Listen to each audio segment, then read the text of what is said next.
Hey everybody, I'm here for StevieJAndJoseline season 1 episode 6.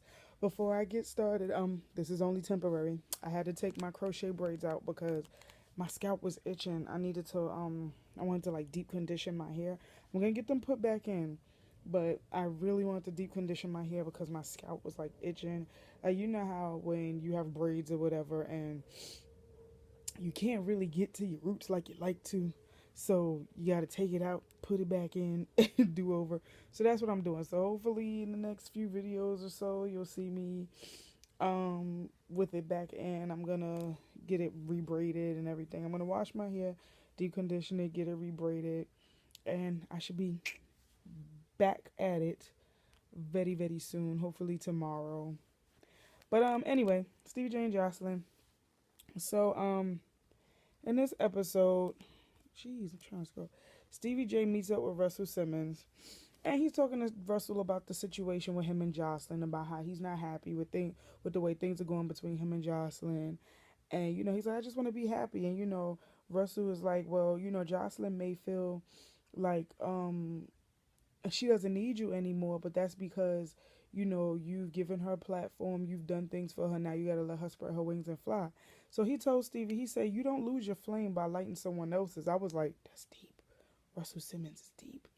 So then Russell Simmons had Stevie sitting there doing the meditation, the mantra, the rum mantra. But as they're doing it, it's like maracas and all this other stuff playing in the background. So Stevie couldn't really focus. And I'm like, every time Russell Simmons come on TV, he always making people do them rum um the meditation. So we get to the next scene with Stevie and his kids, and Sade is leaving to go back to school. Summer's winding down. She's leaving to go back to school in Atlanta.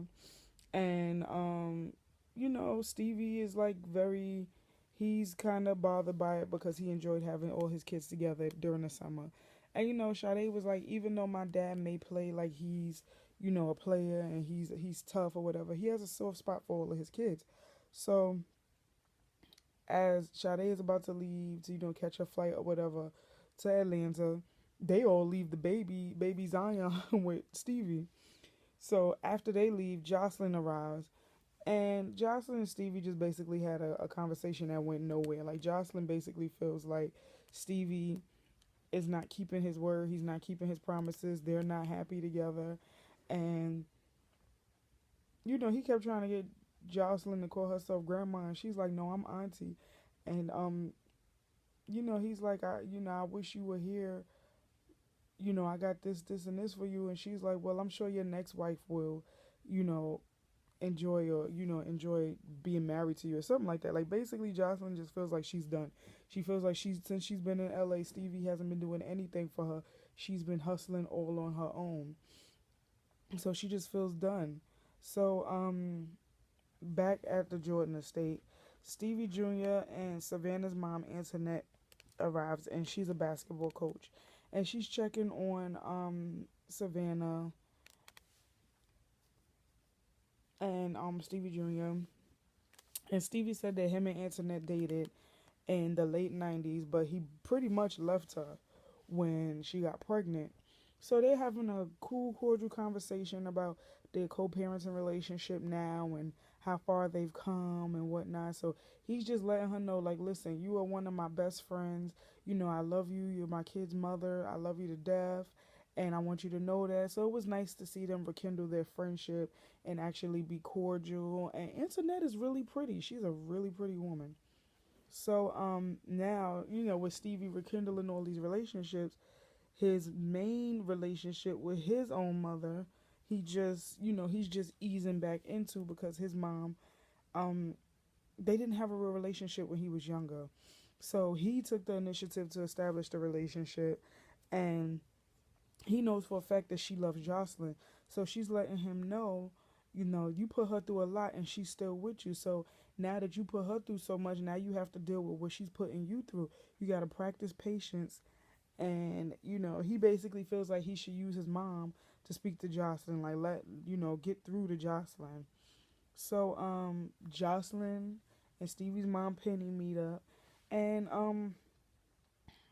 Joseline is basically saying that she just wants to be happy by herself. She doesn't really feel like she needs Stevie for happiness. She just wants to do her own thing.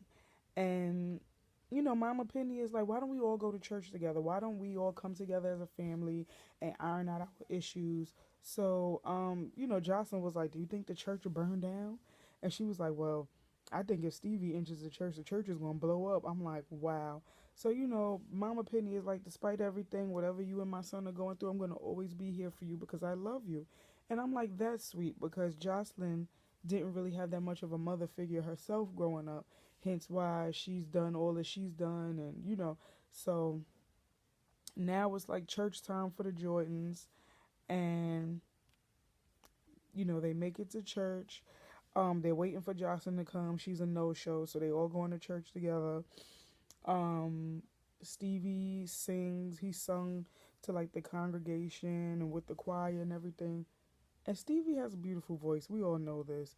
So even though Stevie is still singing and he's saying how much he's testifying and saying how much he loves his mother, his kids, his grandkids, and whatnot, he's still looking around the church for Joseline. Joseline never showed up. So towards the end, when they were leaving, Stevie expressed how disappointed he was in the fact that Joseline didn't show up and whatnot. So that, overall, they gave each other a group hug and they moved on. And, that was basically the end of the episode. But I'm going to do the next one right after this because I'm like behind on Stevie J and Joseline. So see you in the next video. Later.